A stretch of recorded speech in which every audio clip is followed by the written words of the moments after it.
నమస్తే, తేజ్ న్యూస్కి స్వాగతం. జూబ్లీహిల్స్ బై ఎలక్షన్ నేపథ్యంలో బీఆర్ఎస్ పార్టీ ప్రచారం వేగంగా ఊపందుకుంది. ప్రతి డివిజన్లో నాయకులు, కార్యకర్తలు ప్రజలతో నేరుగా కలుసుకొని డోర్ టు డోర్ ప్రచారం నిర్వహిస్తున్నారు. ప్రజల సమస్యలు తెలుసుకుంటూ బీఆర్ఎస్ ప్రభుత్వమే అభివృద్ధి పదంలో రాష్ట్రాన్ని ముందుకు నడిపిందని వివరించారు. ఇంటింటికి తిరిగి ప్రభుత్వం అమలు చేసిన సంక్షేమ పథకాలు, దళిత బంధు, రైతు బంధు, కాళేశ్వరం ప్రాజెక్టు, ఇళ్లు నిర్మాణాలు, మహిళా సంక్షేమ పథకాలు గురించి ప్రజలకు అవగాహన కల్పిస్తున్నారు. మండల స్థాయి నేతలు, కార్పొరేటర్లు, మహిళా నాయకులు, యువజన విభాగాలు బహుళంగా పాల్గొంటూ ప్రజల మద్దతు పొందేందుకు కృషి చేస్తున్నారు. ప్రచారంలో ప్రజల నుండి మంచి స్పందన లభిస్తోందని బీఆర్ఎస్ నేతలు తెలిపారు. ఇప్పుడు వస్తున్నటువంటి జూబ్లీహిల్స్ బైపోల్ ఎలక్షన్లలో మరి మేము గత వారం రోజులుగా ఇక్కడ ప్రచారం చేస్తూ ఉంటే మరి ప్రజల నుంచి మరి కేసీఆర్ గారి మీద అభిమానం, మరి అదేవిధంగా గత 10 సంవత్సరాలు వారు చేసిన అభివృద్ధిని వారు కళ్ళకు చూపెడుతూ మరి 2 సంవత్సరాల్లో జరిగిన ఎలాంటి అభివృద్ధి జరగకపోవడము, ప్రజలు ఎన్ని రకాల ఇబ్బందులు పడుతున్నారు అనే విషయాన్ని కూడా మా దృష్టికి తీసుకొస్తూ ఉన్నారు. మరి ఎక్కడ చూసినా కూడా మరి చిన్నారుల నుంచి పెద్దల వరకు మరి అన్ని వర్గాల వరకు, కులాలు, మతాలు ఎవ్వరు కూడా ప్రతి ఒక్కరు కూడా మరి కేసీఆర్ గారిని కోరుకుంటూ ఉన్నారు.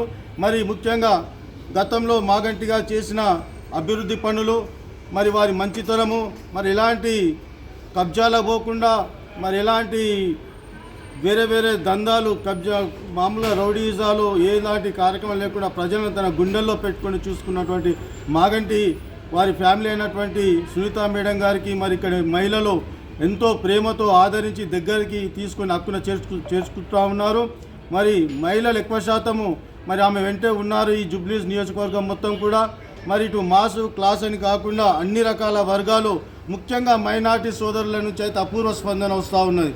ఎందుకంటే గతంలో కేసీఆర్ ఉన్నప్పుడు మరి మైనార్టీలకు పెద్దపీట వేస్తూ మరి డిప్యూటీ సీఎం కానివ్వండి, డిప్యూటీ మేయర్ను కానివ్వండి, మరి మైనార్టీలకు మరి ఒక హాస్టళ్ళు, మరి గురుకులాలు పెట్టేసి వారిని మంచి విద్యావంతులుగా తీర్చిదిద్దడంలో, మరి అదేవిధంగా సంక్షేమ పథకాలు ఎలాంటి వివక్ష లేకుండా కళ్యాణ లక్ష్మి అని, ఇటు షాదీ ముబారక్ అని, మరి మన పండుగలు వచ్చినా కూడా వారికి కూడా చీరలు, బక్రీద్ ముబారక్ అని, రంజాన్ తోఫా అని, ఈ విధంగా ఎన్నో కార్యక్రమాలలో తీసుకుంటూ మరి అందరినీ కూడా సెక్యులర్ పార్టీ, నిజమైన సెక్యులర్ పార్టీ అంటే ఒక్క బీఆర్ఎస్ పార్టీ అనే విధంగా మరి దేశంలో ముద్రేసుకున్న కేసీఆర్ను ఈరోజు జూబ్లీహిల్స్ ప్రజలు అత్యంత భారీ మెజార్టీతో గతంలో కంటే కూడా మరి ఒక 50,000 మెజార్టీ గెలిపించడానికి తయారుగా ఉన్నారు.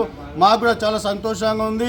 మేము కుత్బుల్లాపూర్ నుంచి, భువనగిరి నుంచి కూడా మా సోదరులు ఇచ్చేసి ఇంటింటి ప్రచారం చేస్తూ ఉంటే వారు అందరూ కూడా అడుగుతూ ఉన్నారు, అన్నా మీరు ఎందుకు ప్రచారం చేస్తూ ఉన్నారు, మాకు తెలుసు ఎవరికి వేయాలో ఓటు అనేసి బ్రహ్మాండంగా వారు ఆశీర్వదిస్తూ ఉన్నారు.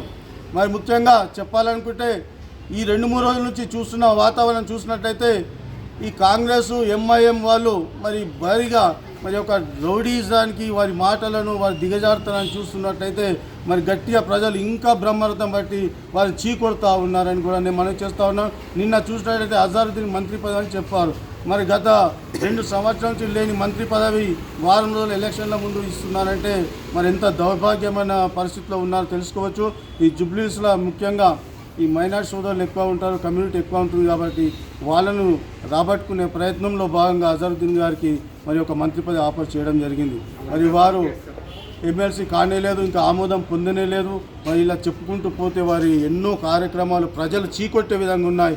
ఈరోజు 100% 11వ తారీఖు ఎలక్షన్లో మా యొక్క అభ్యర్థి సునీత మేడం గారు భారీ మెజార్టీతో గెలుపొందడం ఖాయం.